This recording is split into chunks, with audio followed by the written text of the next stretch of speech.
Oke, eee,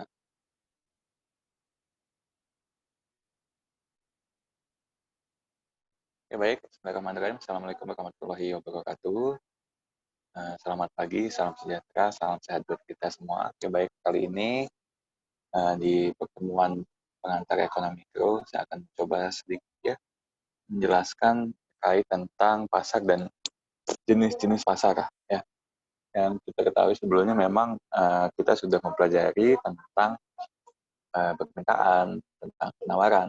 Di sini permintaan dan penawaran tidak akan berlaku apabila seandainya tidak ada tempat berhubungan tempat berhubungan antara permintaan ataupun penawaran antara konsumen dan juga antara produsen. Nah, di sini terlihat bahwa memang harus ada penghubung. Nah, penghubung ini memang sangat-sangat diperlukan dari suatu aktivitas ekonomi. Sehingga di sini pasar dan jenis pasar itu menjadi sesuatu yang sangat-sangat penting. Baik, saya akan membahas ada beberapa hal terkait tentang definisi pembagian pasar, terus persaingan sempurna atau perfect competition, monopoli, monopolistic competition, oligopoli, pemasaran dan iklan, pasar bebas, efisiensi dan intervensi dari pemerintah. Ya. Nah, kita kembali ke pasar. Saya yakin teman-teman di sini pasti sudah tahu tuh apa yang dimaksudkan dengan pasar, dan saya yakin setiap harinya kalian ya teman-teman di sini pasti ke pasar ya. Walaupun saat ini pasarnya sudah sedikit berubah ya. Kalau dulu kita kenal dengan pasar tradisional ya. Pasar tradisional kita datang, kita harus pergi, kita butuhkan waktu, tapi saat ini sudah ada namanya pasar online dan begitu banyak platform yang disediakan ya, dan kita memiliki banyak sekali pilihan-pilihan. Jadi tanpa perlu kita datang, tanpa perlu kita mengeluarkan biaya ya, transportasi dan segala macam, tapi di situ kita dapat melakukan transaksi. Nah, di sini adalah pasar adalah lembaga utama untuk mengkoordinasikan pemecahan masalah ekonomi. Nah, di sini pasar di mana di situ produsen menjual barang-barangnya ya, barang-barangnya sudah outputnya jelas, didistribusikan di mana di pasar ya. Terus konsumen kita sebagai pembeli di mana kita harus memenuhi kebutuhan kita ya, kita harus datang ke suatu tempat ya, disebutlah namanya itu pasar. Nah, interaksi antara permintaan konsumen dengan penawaran atau penjualan yang akan menentukan titik equilibrium ataupun keseimbangan antara penawaran dan permintaan atau harga pasar. Nah, di sini memang ketika pasar akan terjadi keseimbangan ya. Keseimbangan ketika di suatu pasar adanya kebutuhan pasar. Kita ambil contoh, mungkin di pasar saat ini cabai mengalami penurunan produksi diakibatkan karena adanya kegagalan panen ya. Kegagalan panen sehingga barang yang diproduksi oleh produsen atau petani ataupun sebuah perusahaan dijual di pasar ternyata mengalami penurunan. Nah, tapi ternyata permintaan dari cabai ini tetap, sehingga itu akan mengakibatkan harga cabai akan meningkat. Ya, harga cabai. Nah, di situ akan menemukan titik baru, titik keseimbangan baru, kesepakatan baru, penawaran baru, dan permintaan. Nah, jadi kesejahteraan ekonomi tercapai pada kondisi equilibrium harga pasar, price ataupun quantity optimum ya. Penjual banyak, semua berdagang, pembeli banyak, semua memiliki daya beli, margin keuntungan menuju nol, perputaran bisnis berlangsung cepat, ekonomi bergerak terus. Nah, artinya nanti titik equilibrium ini akan pindah-pindah ya. Nah, tergantung bagaimana kuantitas barangnya sebanyak apa, daya beli masyarakat sebanyak apa. Seperti yang kita lihat dalam kondisi saat ini, memang daya beli masyarakat akan agak sangat turun. Ya, diakibatkan memang pendapatan yang dimiliki oleh beberapa kalangan masyarakat mengalami perubahan. Sehingga di sini permintaan akan suatu barang itu agak sedikit menurun daripada kondisi yang normal. Kondisi ini akan mengakibatkan kondisi harga juga mengalami perubahan. Kalau inflasi saat ini di Kalimantan Barat atau di Indonesia ya masih sangat-sangat terkontrol ya. Bahkan di Kalimantan Barat itu inflasinya hanya 1, sekian %, sehingga masih dapat dikendalikan. Kenapa? Karena memang kondisinya daya beli masyarakat itu mengalami penurunan. Nah, sini ada beberapa jenis pasar ya. Berdasarkan banyaknya penjual dan pembeli terdapat 4 jenis pasar. Ada persaingan sempurna, monopoli, monopolistik, oligopoli. Ya, kalau kita bicara, Pak, kira-kira kalau pasar online itu masuk di mana ya? Tergantung dari pasarnya, jenisnya apakah banyak, apakah sedikit, yang penjualnya, pembelinya banyak atau tidak. Nah, ini tergantung ya, tergantung. Nah, biasanya kalau beberapa platform yang saya lihat ada Shopee, ada Tokopedia, ada Bilibili dan segala macamnya, yaitu masuk ke persaingan sempurna. Kenapa? Karena di situ pembelinya banyak, ya, pembelinya banyak, terus penjualnya juga banyak. Nah, kita akan coba lihat bagaimana ciri-ciri dari pasar tersebut. Nah, bagaimana pasar persaingan sempurna? Suatu struktur pasar yang mana terdapat banyak penjual dan pembeli, dan setiap penjual ataupun pembeli dapat mempengaruhi harga pasar. Ini sudah ditetapkan. Ya. Banyak penjual dan banyak pembeli ciri-cirinya. Barang yang dihasilkan itu serupa ataupun homogen, sama. Kalau kita ke pasar tradisional ya cenderung relatif barang yang dijual itu sama. Seperti ya kayak ayam ya, kayak ikan ataupun kayak daging, saya rasa para penjual itu sama. Jadi nggak akan ada di pasar itu yang menjual hal-hal yang khusus ataupun yang aneh. Nah, di sini kita lihat bahwa akan ada tertentu untuk memiliki barang-barang yang aneh. Ya. Nah, tapi di pasar persaingan sempurna, penjual dan pembeli itu banyak dan penjual menjual makanannya itu bersifat homogen. Di sini penjual dan pembeli bebas masuk keluar pasar. Ya. Jadi boleh siapapun bisa jual, siapapun bisa membeli. Ya, sama seperti platform-platform yang ada di pasar digital. Ya, semuanya kita kalau kita punya barang, kita bisa jual barang di platform tersebut. Kita siapapun bisa download aplikasinya, kita bisa beli barang di situ. Nah, penjual dan pembeli tidak bisa menentukan harga. Maksudnya, di sini sudah ada standarnya. Kalaupun memang terjadi sedikit perubahan harga, ya selisihnya tidak banyak. Ya. Selisihnya tidak banyak.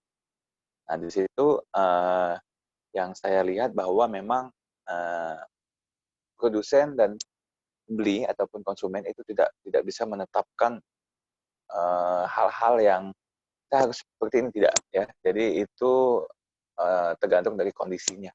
Ya, penjual dan pembeli tidak bisa menentukan. Informasi sama yang didapatkan efisien dalam penggunaan faktor produksi. Nah, kebaikan dan kelemahannya persaingan sempurna ya. Yang kebaikannya memaksimalisasi efisiensi, produktif dan alokatif, nah, kebebasan bertindak dan memilih. Kelemahannya tidak mendorong inovasi, menimbulkan ongkos sosial dan kerusakan lingkungan untuk pasar yang tradisional. Batasi pilihan konsumen. Konsumen tidak bisa memilih lagi ya, karena apa ya? Yang dijual di pasar tradisional ya itu. Nah, tapi kalau di online memang ada beberapa variasi. Ya, tapi ini lebih cenderung ke ciri-cirinya pasar tradisional. Di situ kita tak punya pilihan. Kita nggak bisa ke pasar tiba-tiba saya mau beli daging unta, kan nggak ada. Ya. Tidak bisa bermacam-macam pilihan. Ya, membatasi pilihan konsumen. Efisiensi penggunaan faktor produksi cenderung tidak meratakan distribusi. Nah, bagaimana dengan pasar monopoli? Pasar monopoli yang kita tahu bahwa memang di sini adalah suatu bentuk pasar, banyak hanya terdapat satu supplier saja, dan supplier ini menghasilkan barang yang tidak secara dekat mempunyai pengganti ataupun substitusi. Jadi monopoli ini satu-satunya ya, satu-satunya pasar ya. Saya paling sederhana ambil contoh ya, seperti kita membeli BBM ya saja, nggak ada lain pilihan, tidak ada pilihan lain. Seperti listrik ya kita pasti ke PLN karena nggak ada pilihan lain. Ataupun kita ke PDAM pasti itu dikelola oleh negara sehingga tidak ada pilihan lain, sehingga disitulah disebut dengan pasar monopoli. Selain daripada itu sejauh ini tidak ada yang betul-betul murni pasar monopoli. Nah, coba kita lihat ciri-cirinya. Pertama itu merupakan industri satu firm atau supplier tidak mempunyai substitusi yang mirip, tidak ada substitusi, tidak ada pilihan. Jadi memang di sebuah perusahaan ataupun sebuah industri ya itu satu aja. Tidak terdapat kemungkinan untuk masuk pasar. Jadi orang lain untuk masuk ke situ tidak mungkin, tidak bisa. Ya, kalaupun nanti ada pesaingnya, berarti sudah dikatakan bukan pasar monopoli lagi, tapi pasar oligopoli ataupun duopoli. Nah di sini pasar monopoli itu dapat menentukan harga. Promosi iklan sangat-sangat kurang diperlukan, jadi tidak perlu. Karena apa? Karena masyarakat pasti membutuhkan. Nah, selanjutnya ada pasar persaingan monopolistik yang merupakan bentuk pasar antara pasar persaingan dan monopoli. Terdapat banyak penjual barang sama dengan corak berbeda, penjual memiliki sedikit kekuasaan untuk mempengaruhi harga, masuk ke dalam pasar atau industri itu relatif mudah. Persaingan promosi melalui iklan ini sangat-sangat aktif. Ya. Ini monopolistis ini banyak macamnya, ya. Banyak produsennya, banyak ya mungkin beda merek ya. Seperti kayak alat-alat elektronik ya, alat elektronik. Tapi untuk masuk ke dalam sebuah pasar monopolistis ini lebih relatif mudah. Karena apa? Di situ pesaingnya sudah ada. Ya. Tapi tidak semua orang bisa masuk ke dalam pasar ini karena membutuhkan modal yang relatif sangat-sangat besar. Karena apa? Karena di sini kita lihat persaingan promosi melalui iklan itu sangat aktif. Sehingga ada perang-perang iklan ya. Iklan yang ini, kelebihan ini, iklan yang ini, kelebihan ini. Itu sudah masuk ke dalam pasar monopolistis. Sama seperti kendaraan, ya, alat-alat elektronik yang tadi saya katakan. Terus mungkin ada beberapa hal yang tidak begitu banyak sekali, tapi lumayan adanya penjual yang lumayan banyak. Ya. Tapi di sini mereka mempromosikan sangat aktif melalui iklan. Nah, kalau dulu iklannya banyak di TV, tapi saat ini sudah berbeda, sudah beralih ke digital. Jadi kalau kita melihat YouTube ataupun kita membuka blog atau website itu biasanya ada iklan. Ya, itu sangat-sangat. Nah, kenapa sih tujuan perusahaan itu beriklan? Memberikan penerangan kepada konsumen tentang barang yang diproduksinya, menerangkan bahwa barang yang dihasilkan merupakan barang yang sangat bagus, ya. Memelihara hubungan antara konsumen dengan produsen. Nah, di sini bagaimana di pasar monopolistis ini sangat-sangat luar biasa persaingan. Karena apa? Di suatu produksi barang ada tiruannya seperti ini, terus ada persaingannya seperti ini, sehingga di situ konsumen dihadapkan beberapa pilihan, ya. Nah, beberapa pilihan bisa memilih kualitasnya seperti apa, bisa memilih harganya agak-agak. Nah, kebaikan dan kelemahan iklan ya.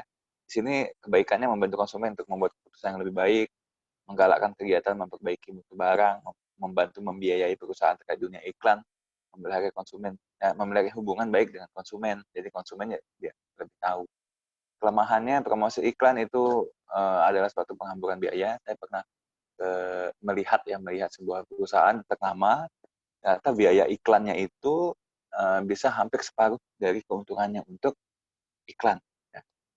Itu adalah salah satu cara untuk perusahaan tetap survive, tetap dikenali, walaupun sudah lama perusahaan itu berdiri, tapi iklan sangat-sangat dipengaruhi ataupun diperlukan. Nah, tidak selalu memberikan informasi yang benar. Nah, biasanya iklan itu kan berbeda. Oh, di iklannya seperti ini, barang yang kita dapatkan tidak demikian. Iklan bukanlah merupakan suatu cara efektif untuk menambah jumlah pekerjaan dalam perekonomian. Iklan dapat menjadi penghambat supplier baru untuk masuk ke dalam pasarnya. Jadi iklan itu sugesti kepada konsumen. Jadi kalaupun ada merek baru ataupun barang-barang baru yang masuk akan sangat sulit, ya. Akan sangat sulit untuk bisa dikenal, ya. Kalau seandainya perusahaan tersebut tidak mempromosikan iklannya secara baik. Nah, pasar oligopoli ya, itu lebih sedikit dari pasar monopolistik. Sekelompok perusahaan besar yang menguasai pasar produk yang sejenis, barang sama, untuk independensi, jumlah barang sedikit. Di sini contohnya ada bola, soft drink, minyak, ya. Jadi di sini ya, di situ barangnya sama ya, sama-sama barang, sama-sama bola, tapi bola ada beberapa produk yang lain kan, dan di situ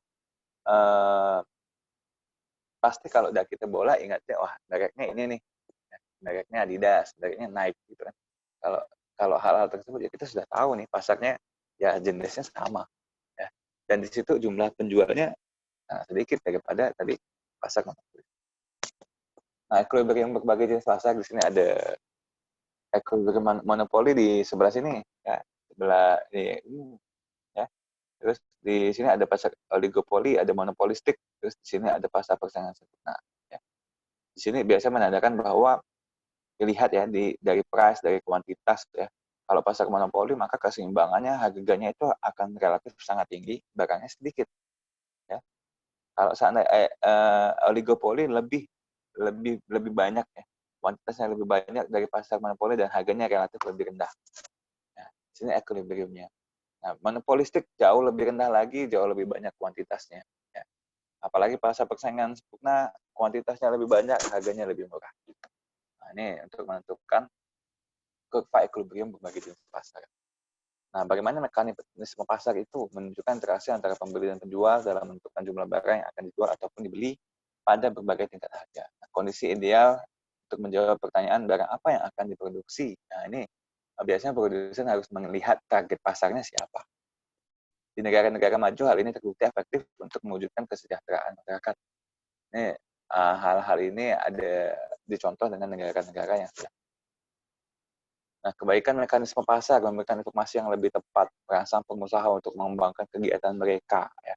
Merangsang untuk memperoleh keahlian modern, menggalakkan penggunaan barang dan faktor produksi secara efisien, memberikan kebebasan yang tinggi kepada masyarakat untuk melakukan kegiatan ekonomi. Nah, memang mekanisme pasar ini harus jelas. Mekanisme pasar ini harus jelas, disampaikan oleh konsumen, disampaikan oleh produsen. Produsen harus tahu berapa banyak barang yang harus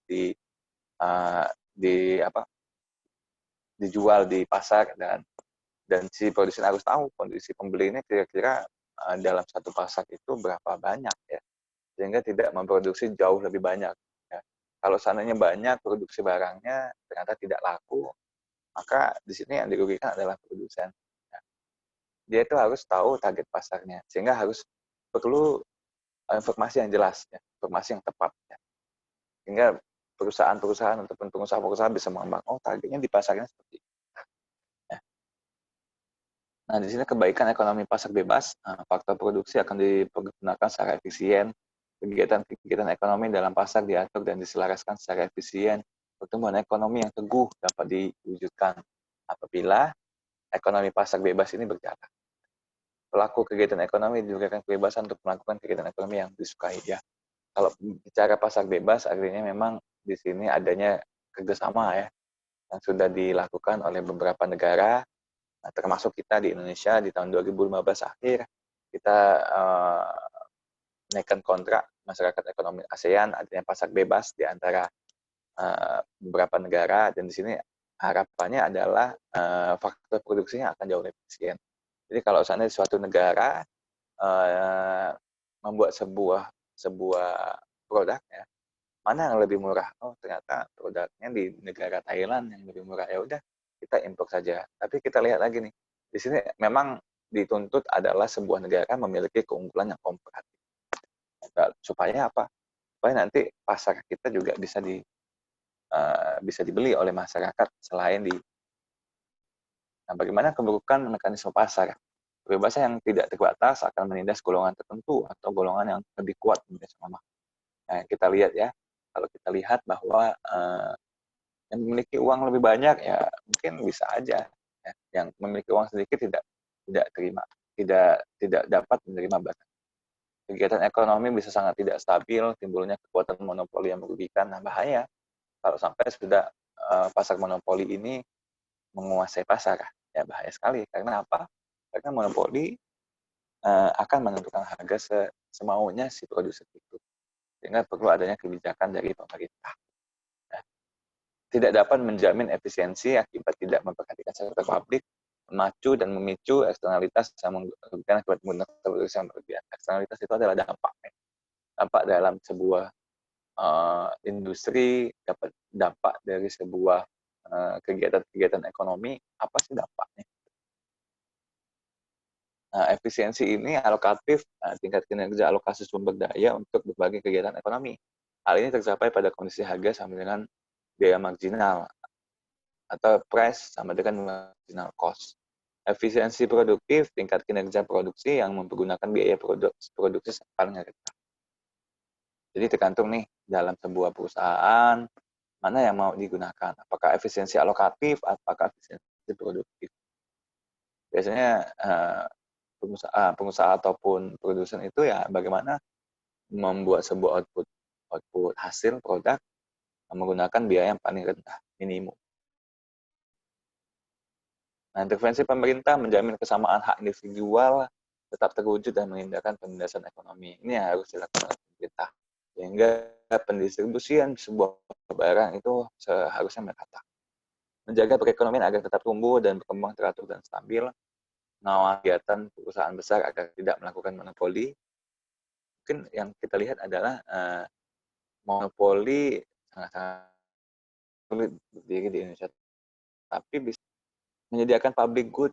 Public good itu adalah layanan masyarakat ya, masyarakat apa sih yang dibutuhkan nih? Apakah jalan, jembatan dan segala macam. Mengawasi eksternalitas ekonomi dikurangi atau dampak. Ini bentuk-bentuk intervensi apa saja yang bisa dilakukan, membuat peraturan, regulasi, menjalankan kebijakan moneter dan fiskal secara langsung, menjalankan kegiatan ekonomi untuk memaksimalisasi keuntungan sosial, contohnya kereta api, listrik, telepon, jasa pos, dan itu memang harus dilakukan oleh pemerintah. Karena pemerintah ini jasa yang kita butuhkan untuk membuat public good ya.